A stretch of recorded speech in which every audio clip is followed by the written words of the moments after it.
You're ready. Okay, hi, I'm Nicole COF, and I will be talking about vaccination. I'm not sure if you've heard one of the hot topics amongst parents nowadays, and it's whether or not to get their child vaccinated. A lot of them are starting to join this anti-vaccination movement and follow its lifestyle. And they do this because they think that getting their kids vaccinated is bad.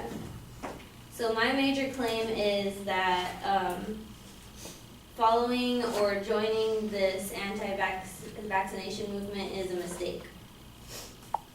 A few key terms that you need to know is anti-vaccine movement. It's when parents have stopped or never started vaccinating their children because they believe that vaccinating your child causes more harm than not vaccinating your child. And then another key term you should know is vaccine exemption. It's a law that varies by state, allowing one to legally get out of vaccinations. Usually medical, religious, philosophical, or personal exemptions are allowed depending on the state.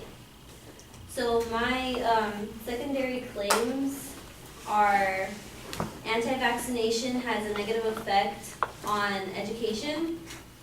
Not being vaccinated has caused and will cause more outbreak of disease.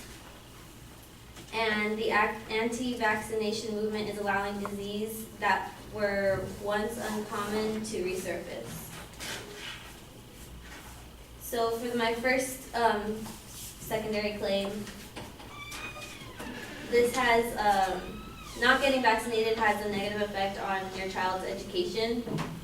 If you're not vaccinated and there is an outbreak, you may be asked to take your child out of school. And this was said by the New York State Department of Health.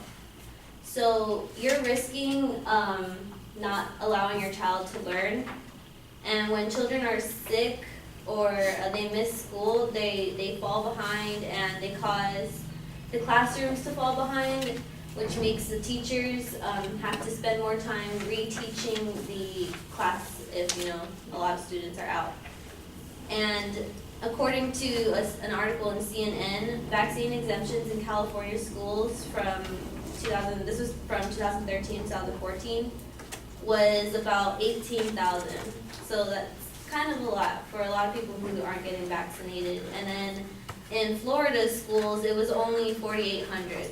So why is California, allowing so many more exemptions? My second claim is that not being vaccinated will cause more outbreak, and this happens because of a few things. Vaccinations build your immune system against disease, and then not getting vaccinated prevents your immune system from being prepared for when it encounters the disease. So vaccinations help, not getting vaccination causes disease. According to Glenn Martin from UC Berkeley, he's claiming that outbreaks happen because we Americans lack herd immunity, which is when a large community is vaccinated. And he's saying that this is due to the anti-vaxxers. So anti-vaxxers are already being blamed for the outbreaks. So why would you want to join something that is causing, outbreaks and are getting blamed for them? And if history repeats itself, back in 1989 and then through 1991, the rates of people who weren't vaccinated, or the immunization rates, were below 80%. And there were a few measles outbreaks that occurred during that time.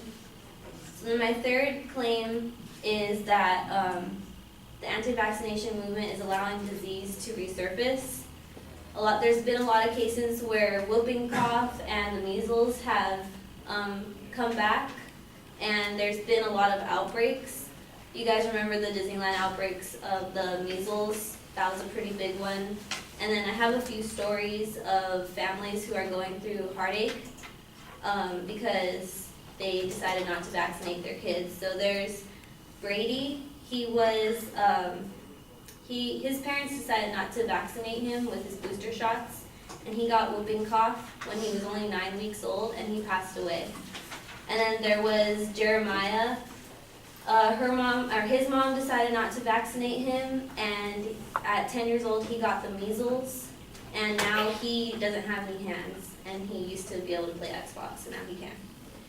And Sarah Pope is someone who doesn't believe in vaccinations, and all 3 of her kids got the whooping cough, and they recovered, but she still doesn't believe in it. So after all these stories, I hope you agree with me that you should not get, or you should get vaccinated, and not follow the anti-vaccination movement. Thank you.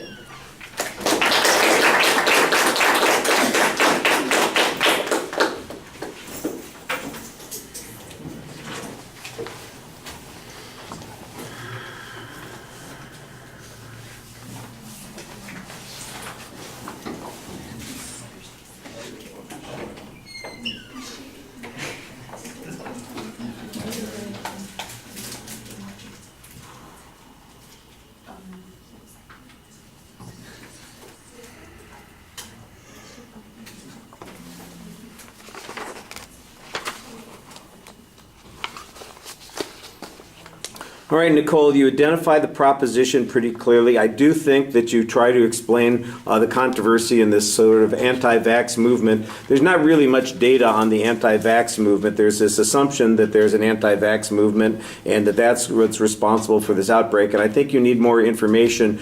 The closest you come to documenting that is that we have 18,000 people who have an exemption in California and 4,800 in Florida. So,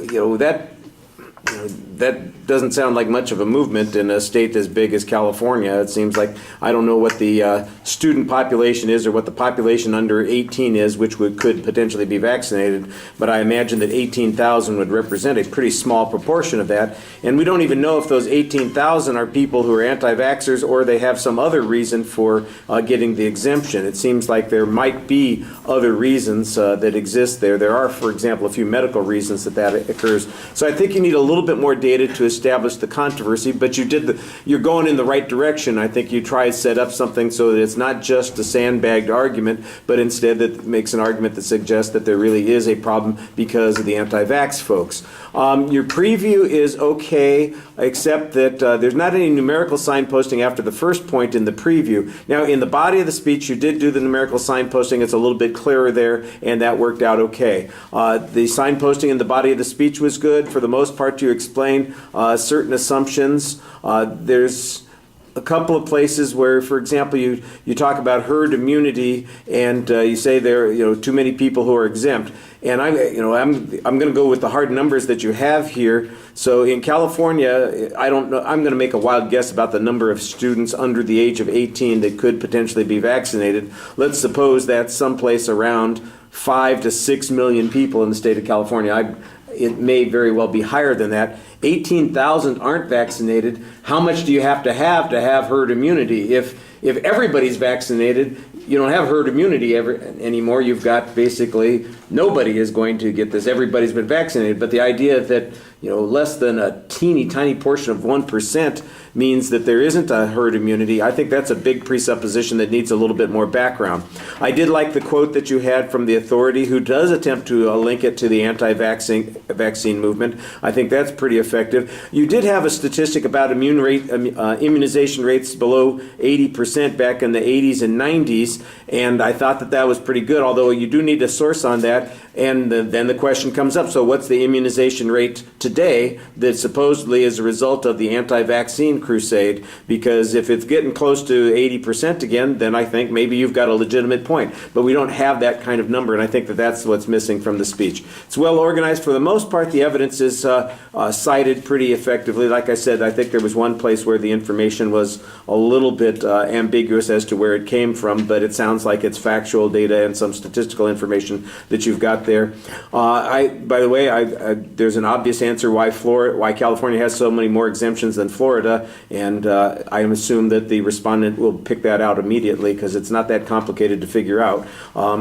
the presentation, you do a little bit more reading than you want, but I think that you did a good job at the end of the speech. All right, thank you.